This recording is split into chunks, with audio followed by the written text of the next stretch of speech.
Three.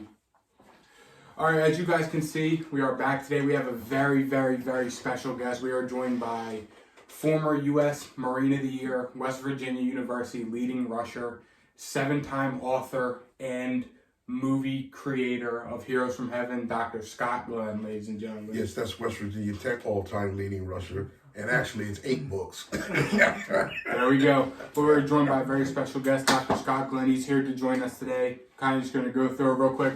The greatest merch on Turf Store, back up and running. Click the link in the description to check that out. And ready? Yeah, so I want to take the first question. This is a question I've been trying to ask you, or wanting to ask you for a very long time, as an Oklahoma fan and as a former coach. So you know the Lincoln Riley situation. Yes. You know the Brian Kelly situation in Notre Dame. Yes. So you're a new coach. Right. And you're coming into that, one of those two programs. How do you get control of a locker room with a bunch of players that just lost the guy that they arguably committed to, a guy that they thought was going to get them in the NFL? How do you take control of the situation, and how do you not regain respect, but how do you give respect to the players? Well, first of all, those coaches are intelligent. It's almost like making a business move. They're going to do their research first. All right. They're going to do their research, the people that they know are going to research the college, the culture, and make sure it's a good fit. Once you get there and you have your meetings with the student athletes, they're going to get a feel of you as well. Evidently, they wouldn't make the choice if they didn't think the place was the right fit and the right culture, from the research that they do. So they're more or less going to be themselves. Lincoln Riley, he's a hot topic out there, and Kelly is as well. So once they do their research on the culture of the school, just be themselves, be honest and be true, be a motivator and be positive, and make sure it's contagious. Yeah, in terms of, we talked about it last week on the podcast, do you think, as an Oklahoma fan, Brian obviously felt some type of way about, Lincoln Riley, even say, do you see both sides of it, or do you see more other players oh, coach left, screw that guy, or do you kind of agree with Lincoln Riley why he left? Well, first of all, it's a business, and the main thing is communication. It happened to me myself when I went from high school head coach to college. If you teach the student athletes about life from day one, you have to be consistent. I always told when I taught at Unionville High School about the family. Make sure that you understand that one day your children are going to leave. Let them leave. Prepare them to leave. So when I left, they already knew what the family was about as far as the team and why they were here, not just to play football, but to play as a team, to take care of each other as a family, and to be committed. So I can see how the players feel, but if you prepare them beforehand and let them know that nothing lasts forever, and if it's for a good move for both of us, then it's time to move on. And you see the same thing with the when the students are transferring through the transfer portal? Portal, yes, transfer portal. It's a two-way street now. So, and students aren't leaving just because they're unhappy. They see other opportunities, especially when they can get paid, which we'll see in the future as well. I think the thing is, though, with Kelly and Lincoln, and why people were so upset is because, the way they left. Kelly, I don't even think he talked to Notre Dame. I think he just left. And Lincoln Riley talked to Oklahoma for about 5 minutes, the players. Yeah. And then just up and left. Again, I think that's the way we see it. People are getting to fill the room, the environment, the culture at the time. Sometimes it's not the right time to go back to talk. You may wait a little while to go back. You may do it then. But some people that are back to school may have told them, now's not the time, they're upset, move on. So we're in a different day and age. It's all about timing and communication. So I take it you're a fan of the transfer portal? Because I know some people that are real into college football don't like it or think that it shouldn't be a thing. I take it you like it based on the way you talked about it. I like it. I would like it as an athlete, student athlete, but as a coach, I'd be paranoid and nervous. And students will pick up on that, and that could be to their advantage, and as a coach, not to my advantage. So coaching right now is kind of difficult, but you have to be able to adjust, and it's going to be a situation where it's going to be tough to adjust as a coach. So what about while we're on coaches? You see the whole Nick Saban and Jimbo Fisher going back and forth. What do you think of that whole debacle that they had going on in the media? Well, with the portal and the pressure to win, to maintain winning, your true feelings come out sometime, whether you want to or not. You got to remember the students, the coaches, they're people, they're human beings. there's a lot going on right now, and competition will make you do some crazy things at times. So, hey, after you say it, you can't take it back. Especially not when you say it out loud. Now when you say it out loud. An interview when you're the biggest name in college football. Exactly. And to the pressure to win, he's like the greatest coach of all time, give or take with Bear Bryant. And but it's tough to maintain that championship attitude as being number one, especially when you see someone creeping up, your competition's creeping up behind you. And a good example, Jimbo beat him last year. Yeah. So that Jimbo's like a threat. So that probably was on his mind and thinking the other coaches he coached, and as well as Lincoln Riley out there at USC, things are going to be tough this year. Do you think so they were basically arguing about like NIL in terms of Jimbo bought all his players. That's essentially what it's like. Do you think that the NIL is good right now as it stands? Because there are teams like USC just bought the receiver from Pittsburgh for like $2.5 million. Yeah. And they just paid him $2.5, said come here, and then he transferred to USC. The guy from Tennessee got paid $8 million to go be a quarterback. Do you think that it is good right now as it stands, or do you think that schools shouldn't be able to like pay for a player? It should be like they should be putting them in places to get money, not necessarily pay them to be. Well, here's the thing: you got to be careful with the word "pay." Are they doing things by the rules? Well, yes. And here we're playing we're playing with words, because if it was illegal, some of them would do something about it.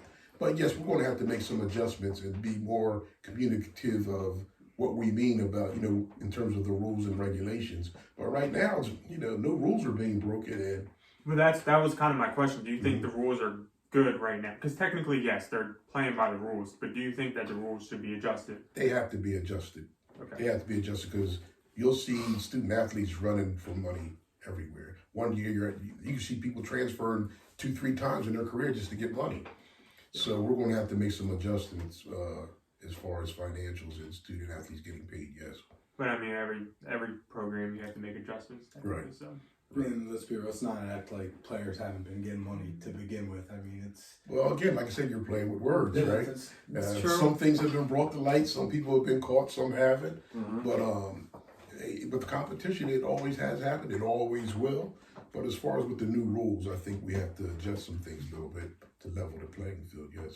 Yeah, I'm a fan. I mean, I like it how players can use their own name to make money, like especially in this day and age with the social media and how much everything's progressing. But I do like how the rules should be changed, because then it's affecting, like you said, affecting coaches and affecting players transferring 3-4 times in 4 years just to chase a check. And how they literally, kids can't work. Our guest last week was like, I only work during, was it summer? Yeah, he said he only works during the summer. So you have to be careful, too, because after a while, what about the outstanding person that plays in the band? Now they want to come to college and they want to get paid as well. What about the other sport, all the other sports? So we're going to have to make some rules and level the playing field, because you can't discriminate other people, such as the band. What about the cheerleaders? What about the dance team? I guess they'll just go with the thought process of whatever brings in more money. And that's going to bring in fights, of course. Well, you can say that now, but when's the last time you checked the women's soccer team? That's what I mean. They're just going to pay football players and basketball players. They ain't going to show no love to literally anybody. Especially the big time schools. Exactly. I think Alabama's going to go spend millions on their soccer team. Like Alabama's biggest. There'll be powerhouses in different things. Like Alabama will probably, or USC will go control football, and then North Carolina will literally be the king of basketball. And then you got to remember the other divisions. One AA, Division II, and Division III. Some athletes are going to get smart and say, you know what? I'm going to play Division II, be an All-American, and get paid there. So it's going to spread out in more ways than one, different avenues in terms of athletes getting paid. Yeah, that's true. I mean, and then you might have schools fighting. You see Alabama and Texas A&M. They were coaches beefing in the media. Then behind the scenes now, they're working behind the scenes trying to bring in top recruits, paying. I mean, well, look what Deion Sanders did. Yeah, perfect example. So we're going to have to level the playing field, because it's going to go down different avenues and channels where it could get out of control if we don't fix the rules. I'd say schools that are in the center of the country are pretty much done, unless Texas. Like if you're on the coast, you're probably fine, but like if you're Utah, you're done. One thing about a business and money, there's always a price, no matter where you are. And you got to keep that in consideration. I know what you're saying in terms of the cities and metropolitan areas, but there's always a price, doesn't matter where you are. The thing is though, like they have the money, like the coast have the money, and they have the scenery, and they have the endorsements. Like you go to LA to have like money. Well, it's like the same with the NBA. Like, I mean, you always talk about like free agents ain't going to San Antonio, like you always said. No. It's like they're going to go to the Knicks. I mean, the Knicks suck, but there's always free agents that are like, oh, New York is such a big market. The Nets were absolutely horrible. And then they got KD, Kyrie, and Harden. And it's like, boom. I mean, just because New York is such a big market. So, like, I see what you're saying about how, like, the middle, like, the central United States countries. Yeah, good luck, Utah. That's what he said. Is there, so you played in college, obviously. Is there, like, back to your playing days, is there any players that you modeled your game after? Like, because there wasn't like YouTube, right? So you couldn't go watch highlights of like your favorite player. So like, is there like a player you modeled your game after? I would say Tomlinson, maybe, or I used to always before him. I would say Tony Dorsett and Kurt Warner, not the quarterback, but the running back from Penn State. I met him at a sports autograph signing show a couple months ago. I would say mixed between Kurt Warner and Tony Dorsett. Okay. In terms of the play style and like... Play style, Tony Dorsett, speed-wise, agility. Kurt Warner, because I was strong, I could put my shoulder down as well, cut the ability, Weightlifting champ for the Marines. Powerlifting champion, 181 weight in second tank division, yes. There you go. So, what are all the places that you coached at? I know I saw like Albright, Unionville, Kutztown too, right? Started out at Unionville, Chadsford as assistant coach. Okay. I became head coach in 2002, 2003. Left there to go to Albright. From Albright, I went to Pottstown, defensive coordinator. From Pottstown, I went to Kutztown, which is their best season ever, the first time in 2010, first national appearance. They're coming back. Marquis Lewis is bringing them back. Marquis Lewis bringing them back, baby. So a question about that is, you used to be a Marine. How did that translate into coaching? Like, if it did at all? Like, well, first of all, I'm still a Marine. Okay, I know what you mean. Leadership, teamwork, preparation. The Marine Corps really, not just as a coach, but as a person, kind of transformed my life too. Even as a professor and a teacher, helps your discipline, true teamwork and true leadership. Not just talking about it, but displaying it yourself, and it's contagious. I wrote an national article called "Adding Motivation to Coaching Concepts Can Be Self-Contagious," and it's true. And that's the way I coached, and that's the way I like to teach as well. Be contagious in your teaching, your leadership, and teamwork. Not perfect, but contagious, so that everybody's getting better every day. Is that where you learned the great victory formation from? Victory formation, that comes from Unionville. I would always go like this because, talking about the birds, how they fly to their destination in such an aerodynamic way. They can't do it by themselves, so they fly in that victory formation to break through the wind. And while they're flying, if one gets sick or whatever, a couple fall off, they take turns leading from the top of the V, and they communicate well by honking. So that's victory formation. So, and you probably heard of the movie Rudy. Yeah. They talk about victory formation at the end of the game. Victory formation, that means it's over. Take a knee and it's over. But I used it in terms of the birds flying.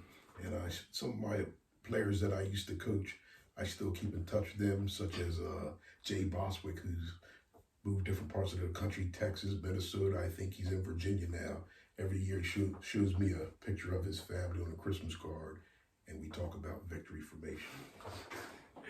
Every time I see this man in public, I will throw up the V from now on.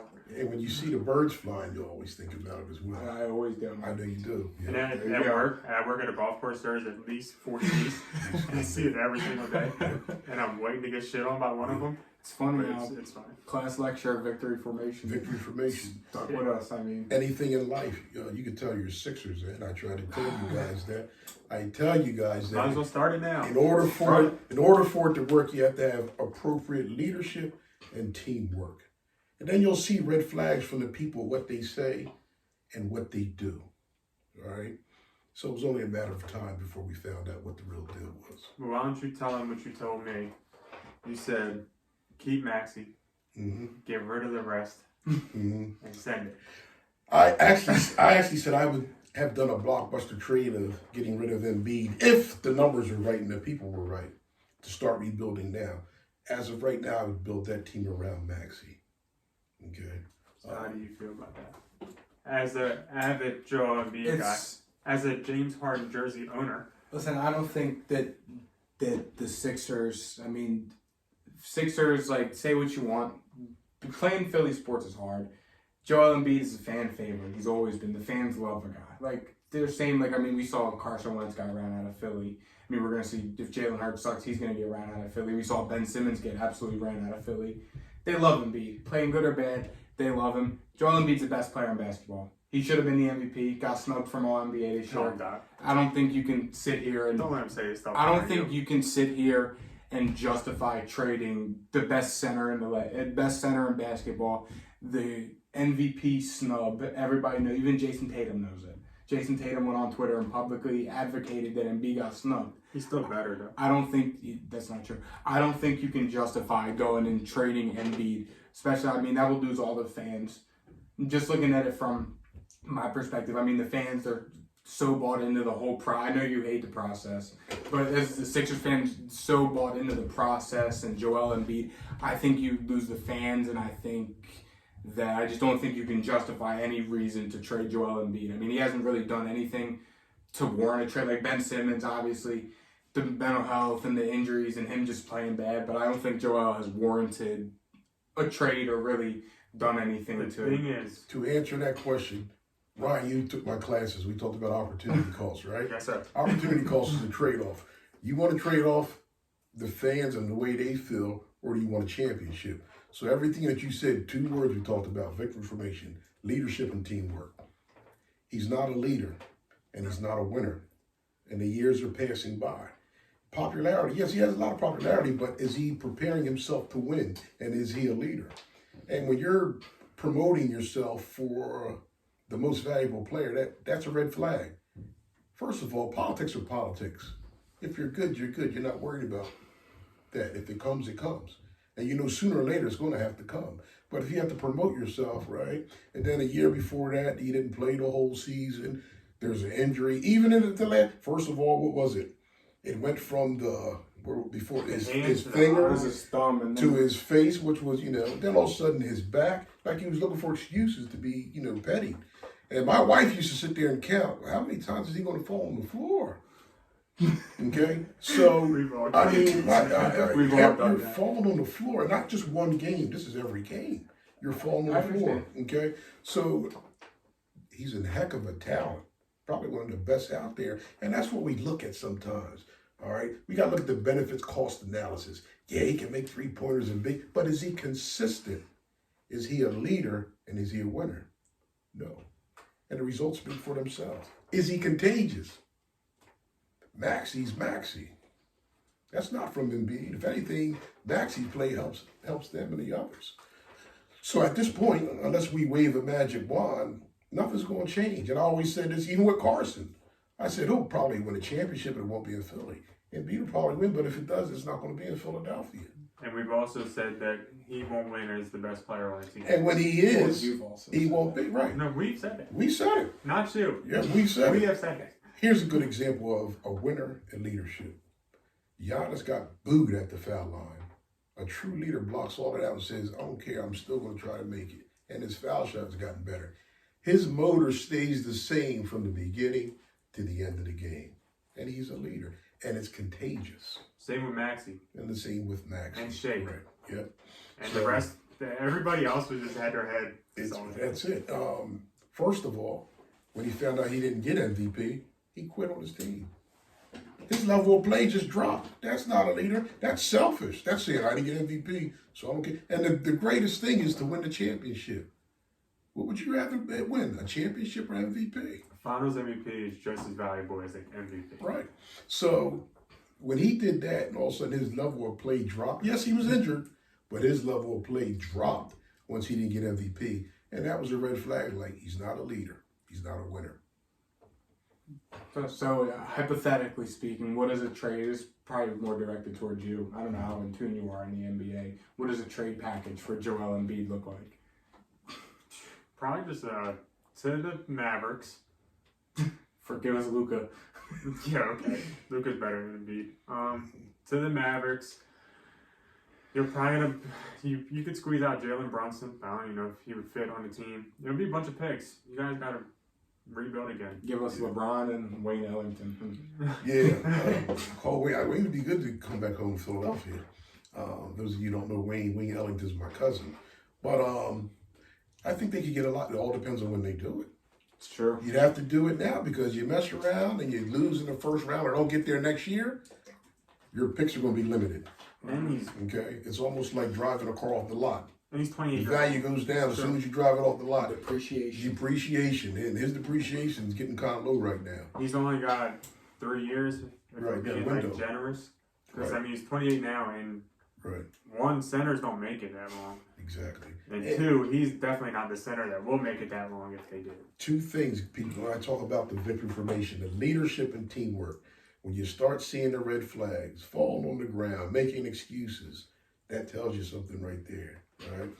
Carson started out in a bottle of lightning. Then after a while, we saw some lead. We heard, we're like, whoa.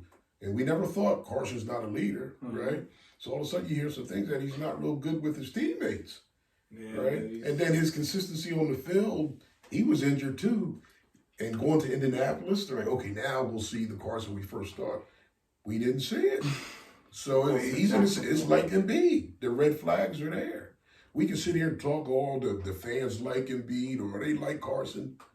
The red flags are being shown, all right? You're right. Leadership and teamwork and your availability as well. I think Hurts is the complete opposite of those guys, and they're going to chase him out of Philly. Because I think his only argument might be talent, but if you look at leadership and teamwork, he has that. He has leadership and teamwork, and he's a hard worker. He was coached well by his father and his college coaches, but I think his window, his roof, His ceiling, he's right there. You're not going to get a whole bunch more out of it. Now, Howie did a good job this year. You got to give Howie credit. He has some weapons. The defensive coordinator has some weapons. I think they'll win the division. I really think they'll win the division. Easy. That was Cowboys' biggest fan right here. That's Easy, dog. They're going to win the division. They're third. I'll put lunch on Goldie. Lunch and Goldie for that. Eagles will win the division. I'll put lunch on Goldie for that. Yep. I'll give you lunch, dinner, and breakfast. Eagles will win the division. Give me Dak. Eagles win the division. That's tough. Give me Dak, Michael Parsons, and we'll just send it. I want to say Washington, but they Carson. You got to remember. I don't want to think the Giants will be anything. One thing with Washington, they have a good defense, but their offense is subpar, so that defense will be on the field longer, and they'll get exposed. And then when the defense is on the field longer, They're tired. Yeah, then they're going to look at Carson like, yep, same old Carson. So and it's probably not going to be. Yeah, I think the Eagles win that division. You think The so? team that you better look out for overall, I think, is San Diego Chargers.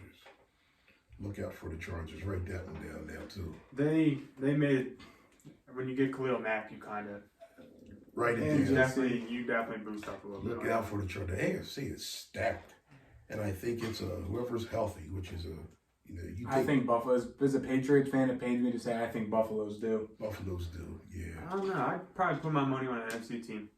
The AFC To win teams are or- going to beat up on each other so bad, and this is going to be. But a I'm rock. talking winning the Super Bowl. I'm taking Tampa, and it's not close. Oh, okay. I'm taking Tampa to win the Super Bowl. Tom Brady's going outside. I'm saying come out of the AFC. Though I think I'm saying Buffalo, Tampa, Super Bowl. That was my prediction. The end of when Tom Brady came back, and I'm sticking with it. Buffalo, Tampa. Yeah, the parity's pretty well spread out, especially in the AFC. Whoever stays healthy, I think, will be okay. Yep. Yeah, sucks for the Patriots. Everyone got so much better, and the Patriots just. You had your time. And then that's just like you with the Spurs. We talked about it You had your when time. the other day. I was like, our time is. It's all gone. Yep. We had our time, and That window closed. that ship has sailed. Indeed. How do you feel about the Steelers? I know you're a big Steelers guy. Kenny Smallhands. Smallhands. I love, your hometown guy. I think they'll It's going to be tough because they're in a tough division, but they're very well coached and their organization is well led. You talk about victory formation, they're well led and they're contagious. If you ever get a chance to go to a Steelers game, you can feel it and see it. You won't hear a lot of booing unless it's necessary. They don't boo every time something goes wrong. It's just who they is. It's that culture from the Steel City, from the steel plant back in the day. They're a reflection of the Steel City from back in the 70s and 80s. And that culture has carried over to the children and grandchildren. And it's still in the organization and the team. So when they go out and they recruit, they make sure that it's the Stiller way. Mm-hmm. And it's that environment, that culture. They don't, I don't want to say, get anxiety and get nervous. They maintain, they're level-headed about what they do in terms of trading and bringing people in. They don't fret real easy. I love Tomlin. Like, I've always backed him. Do you think that culture's fallen off, though, a little bit? Because, you know, the AB and Bell, and we had, like, the Juju and Claypool. Well, one thing you have to remember is the culture itself hasn't. Some of the players have. And when that happens, they'll eliminate themselves. And what happens? That's literally what they all did. They eliminate themselves. Yeah. And you know what? When they left, they may show little trinkle or gadgets of being good, but they're never the same. Bell didn't understand his running style was because of the line that he had at Pittsburgh. You think that you're going to carry it somewhere else? It's a whole different line. Yeah, they were doing him a little bit wrong. Right. They weren't taking care of him. Well, that's the business aspect of it. I can see, but a lot of times you get frustrated and you don't do your research and you think things are going to be just as good, and they're not. I mean, that just goes into your argument with the whole paying running backs. Right. I mean, he wanted $15 million a year. Right. It's almost like when you guys graduate, you got to do your research on your jobs, make sure you're a good fit. It can't just be about the money. You got to take who's your boss, where you're working at, what city it's in, what town it's in, and weigh all those options. And when you get to that job, things may be pretty good. It's never going to be a perfect job. But if things get wrong, you may think, oh, I'm going to get out of here. It'll be different for me. Then you go somewhere else. You're like, wow, I should have stayed where I was. Same thing with the NFL. It's a business. Find out where your good fit is. Do your research, and things will take care of itself. So what you just said, how do you compare that to the transfer portal?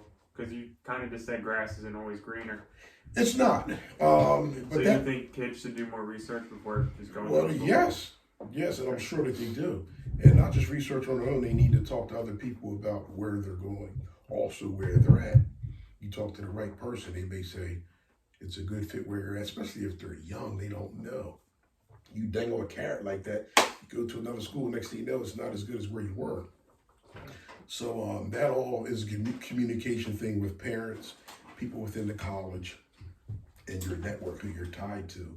But one thing we got to remember, not all student athletes have the network to talk to them. I don't want to say names and stuff, so it's a little bit different and they learn the hard way. I think that is getting a little bit better though. Yeah. With time. That's in the eye of the student athlete. That's fair. Never assume because we see it the way we see it that they see it the way we see it. And as far as the portal, that's why counseling is important. But it's hard, it's tough. It's a tough decision. Going back to Scott Glenn a little bit. So you are I've only known you for a short period of time, about 6 months. You're a very wise person. You have experiences and you're very knowledgeable. I'd like to think so. Who was the biggest influence on your life and what made you who helped shape you to the person you are today? My dad. There's a lot of people that played the roles like relatives and things like that. Coaches, my high school coach I still talk to today. Probably my dad. My father, he was in the Army. He was a United States Marshal. He always said, keep yourself clean, do what's right. Yeah, I remember you telling me that. He said, be around different people, places, situations. Don't get comfortable. Don't get complacent. And always, do what's right and help people. It's not always about you. That's it. He didn't do a lot of preaching and stuff. He meant what he said. Yeah. And after he said it, he kind of giggled a little bit like, that's it. Now you're on. That's it. Now you're on your own. And times weren't always good with me. And he didn't call me up and preach. He said, I told you what I told you. It's up to you to listen. Yeah. But whenever you make decisions and you look back on it, if you make a mistake, you just correct yourself. You're going to make mistakes in life, and that's what makes. Now, if you make them all the time, something's wrong. But when you make mistakes, that's what makes you better. Don't be afraid, to go on, to move on, learn from it. That's part of life. You show me anybody that's successful, they're going to tell you that they made a mistake or so. Whenever you hear a perfect person who doesn't talk about mistakes, be careful. Be careful. Except for this case. Be careful. I was thinking it. Figured I'd say it.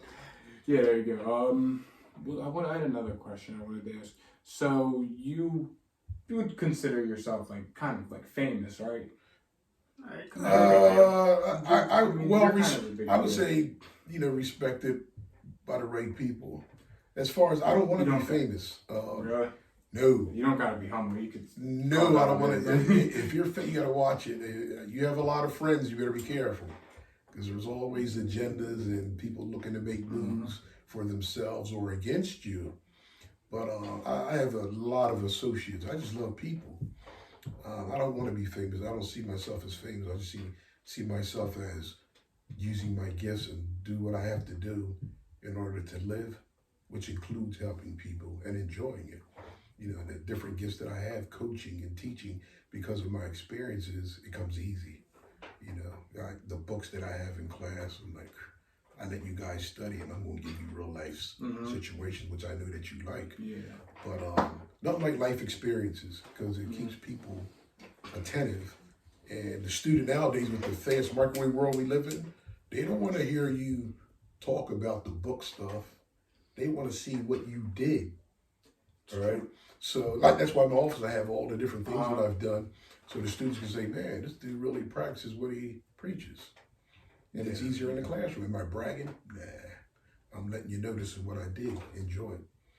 There's definitely not a lot of that today. No. Like high school, never had that. No. They just open the book. This is what we're doing today. Yeah, Have fun. No. I guess it's like, I don't know is that like a more like newer school style of teaching, or is that like an old school style of teaching, kind of just sticking straight to the meat and potatoes and not some people, that's what they do. I don't knock them for it. The only thing I can do, like I said, is use my gifts the way it works for me. Mm-hmm. I don't want to be boring, and I don't want to be bored teaching. I want us all to get an experience and enjoy it. Every class should be different. Now, I'm not the only teacher in my class. You guys are too. I want to hear your stories, your experiences, all of us together, and implement it with the subject matter. Yeah. And it makes the class go by. When you participate and everybody's interested, the class goes by quick. Or if I just say open up the book.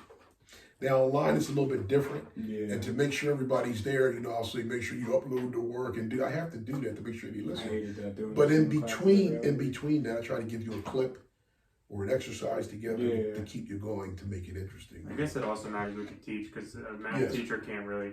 Yeah. Math teacher is black and white, this or that, But you still can implement stories related to what you're teaching in quantitative measures.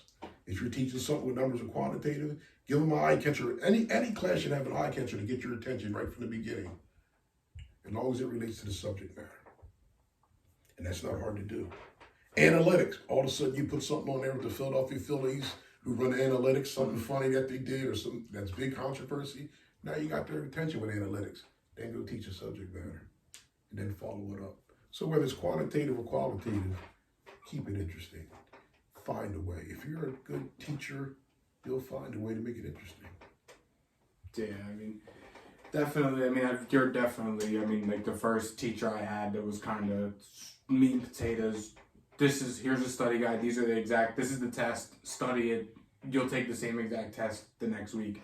I thought that was cool though. What I'm teaching, the course should be rigorous enough to take care of itself. I'm not here to fool you. And I teach you something, then you take the test, it's something different. That's not teaching. That's almost like being a bully. But the course should be rigorous itself. There's no the APA paper. I know you don't like APA, but you're going to do it. But I also know that if you do open-ended questions, you're good. I know when you do the team project, you're going to shine. We all saw that. Yeah, and that's outstanding. So we all have positives and weaknesses, right? It's like the highlight of my year, that presentation. Right, the presentation that you had the class's attention, and I knew you would. My man was- Even though you didn't like APA, and I told you keep pushing, you'll be all right. Because I knew when that presentation and team project came, you were going to shine, my and man you did. hastened Only took me always. I had 2 panic attacks, and I gave the best presentation of my life. It was outstanding, that's one of your gifts too. And I knew that just by the way you participated in class. So if something that you didn't like, I don't like to call it weakness. APA is a discipline. I don't feel like doing it. People don't feel like doing it, but it's a discipline. If you do it, it helps you in other things that you do in class. And once you start doing it, it's not that bad. So then when you do your presentation, it's freestyle. It's not really discipline, it's you. So you're getting all your teaching and learning styles out.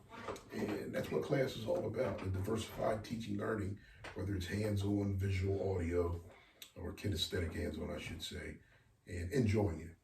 Learning should be, learning can be fun, and it should be. You got pandemics and wars and stuff. Who wants to be miserable all the time? Yeah, it should be a somewhat escape from. Yeah. Exactly, and you're learning. Yeah. The main thing is, are you learning? I do have a question that's not related at all to sports or what we've been talking about. As a former champion, as mentioned before the cut, what are some tips to gain muscle besides eating right? Besides eating right, well, nothing else. Start juicing up. Well, yeah, all the illegal stuff, you don't want to do anything legal or stuff that's legal. All the chemicals that you put in your body, it's not good for you, especially the older you get. I remember when I was younger, they had creatine, and I would take creatine every 2 hours. Like, I don't need that. You just eat a nice steak, because you have creatine in steak. Drink a lot of water, fruits and veggies. I have a bullet at home. I'll drink one in the morning with spinach, bananas, mostly dark fruit, and I'll have one at night. And drink a lot of water to flush all those nasty chemicals out of your body. So if you eat right, get proper rest, and when you're lifting, you don't try to lift the world, but you have proper technique, you'll get bigger depending on what you want to do. Now, if you want to get ripped or if you want to gain mass, you want to do a lot of compound lifts, bench, squats, deadlifts, shoulders. Now, if you want to get ripped up, you want to use less weight and do more reps. So to get ripped up, more reps. To build mass, compound lifts, bench press, deadlifts, squats, and shoulders. All right? And that'll help you build mass with your body. And it'll probably be less reps, but more weight. Yeah. Going back real quick to the famous Scott Glenn, Dr. Scott Glenn. So, I mean, you talking about your office, like you have the letter from Dabo, you're always talking about Bruce Arians and your cousin. All right, so yeah, like I said, your cousin is Wayne Ellington, and you've been around Dabo Swinney, Bruce Arians. I mean, those are big names in like the sporting world. Is there something like that you've been able to learn from them and like have like, what's like the best piece of advice or biggest thing you've taken away from having conversations with those guys and just being around them so much? Well, Dabo actually, I sent him my books. He has my books, and you know, I respect him because he knows what teamwork is and leadership. As far as Coach Arians, who recruited me out of Pottstown, really got back into contact with him after he went through his battle with cancer. I would talk to him and say, "There's a reason why you're here." And never did I know that he would get Tom Brady and go to the Super Bowl and win. One thing I'd always email him or text him and say, make sure you tell him that you love him. And one time he said, I do in my own little way.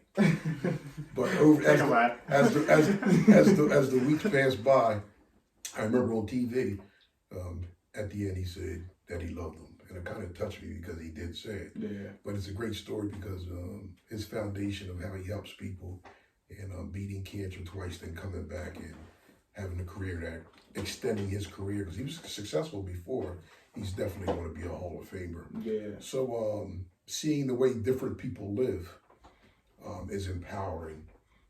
That's another thing about coaching, coming up through the ranks, the different coaches like I had in high school, college, some coaches that I coach with, you see the good and the bad, you know, but you emphasize the good and you try to use that in your life to make things better for people. And to wrap us up, we need a story. A story. Funny stories. I don't even give coaching, playing, Teaching. We need a story. Coaching. It could be funny. It could be. What about, good. all right, playing? I'll give you one. Can you guys see this? Yeah, I see it. My tooth's out, missing. In 1986, down in the West Virginia Conference, we were playing Fairmont State in like a big game headed towards the playoffs. And I was in the I formation. It was raining. There was mud on the ground. My mouthpiece is in on grit on my mouthpiece in the huddle. And I take my mouthpiece out in the huddle and it's bloody. And the play's getting ready to get called, and it's a toss sweep left. So I go like this, take the tooth, and I throw it out, put the mouthpiece in. And while I'm in the I formation, I'll say, when I go home, I'll get it fixed. I get the toss sweep, go about 48 yards, dive at the pylon, touchdown. And I run out, I told my coach, Coach Hill, I said, I lost my tooth out there. Oh, that's okay, Scotty, we'll get it fixed. Still going. So when I go to the dentist, every time I go twice a year, I get it cleaned. They've been saying for years, you need to get that tooth fixed. Coach said I'll get it fixed. And I keep saying I want to get it fixed. And I'm like, you've been saying for 20 years that I need to get it fixed and nothing's happening. Coach said he got it. Right. Coach got it. But I'll never forget in the huddle, I'm like, it felt kind of sore. My mouthpiece was red. And I just took it out, got back in my formation, got the toss, ran to the cone, touchdown, ran to the sideline of the coach. Don't worry, we'll get it fixed. That's And the rest was Get it history. fixed. But I can tell you so many stories. I can tell you bathroom stories about being a head coach, but I'm not going to go there. Maybe next some time. real good stories. But and my players will probably tell you some good stories as well. But it was a blessing to coach, to play, to do all the things that I did, to be a Marine, to serve your country, and to learn the things not to take for granted. for sure. Especially if you serve and then you see how here in the United States we can't get along. I think if you would serve and find out what we have in common and why it's important, to get along, because there's a lot of countries that hate us. And if we understood that, I think we would want to get along together. And even being in the Marines, you have different walks of life in the beginning, but they teach us how to come together. Not to think about self, but to think about us. We had to, because if you didn't, somebody died. So we take a lot of things for granted. So And is that where you learned the most as a Marine, or did you learn a lot as a coach or a professional? I would. It's a progression in line. For sure. Progression in line. It started, at home with the family, then with sports. Sports kept us off the street, and we had a community center. So when the school was closed on the weekend, we went to the community center. But those community centers now are gone, and that's bad. So there's a lot of time on your hands if you're younger to get in trouble, especially if you're not raised that way. And even if you are raised that way, you still get curious. Yeah. So we didn't have time to get in trouble. Yeah. And we knew that athletics was our way out, as far as myself. I had a brother who went to the Citadel. I remember he left. He said, don't get in trouble, keep your grades up and get out of here. My dad would always say, get out of town. Get out of town, go do something for yourself and make a difference. But it's a progression thing. Everywhere I've been, I've learned. I had a multitude of people to help me get where I am, and therefore, that's why it's important to help other people. It's not just about me. But as far as the famous thing, I want to be famous. When you got a lot of friends, you better be careful. Sometimes that term friend is a broad term. And sometimes friends come around when they want something. Yeah. Sometimes associates come around because they don't want you to get somewhere. But if you stay focused, the right people will be there. And it's not a lot of people. Those few right people will be there. And then through your success and while you're on your journey, you help people. That's why I drove down here, I see your show and it's, talking to you in class and every now and then watching it on Instagram. I'm like, this is powerful. This thing has feet. It's going to go somewhere. Do I want parts of it? No, I want to see you succeed like you did in class. And when you succeed, you'll help somebody else along the way while you're helping yourself. Thank you. It means a lot. Thank you. Seriously. Yeah, Doc, we appreciate All having right. We appreciate you coming on. Thank you. Hey, it's the greatest pizza, the best pizza in Delaware, I'm telling you. Another person, I mean, we just tore up a large pepperoni pizza from our sponsor, Little Italy Is there Pizzeria. anything you want to plug? You got anything? Your show? Anything? No, I would just say keep looking at this show because there's some good tips on there. It's entertaining. This is very entertaining. And take something and learn from it and build upon it. But look at the show. Maybe I'll be on a couple months or whatever. But enjoy yourselves and be safe. Thank you. Yep. All of Dr. Scott Glenn's links will be in the description. Thank you guys for tuning in, and we will see you guys next week. Later. Peace. Take care. Perfect.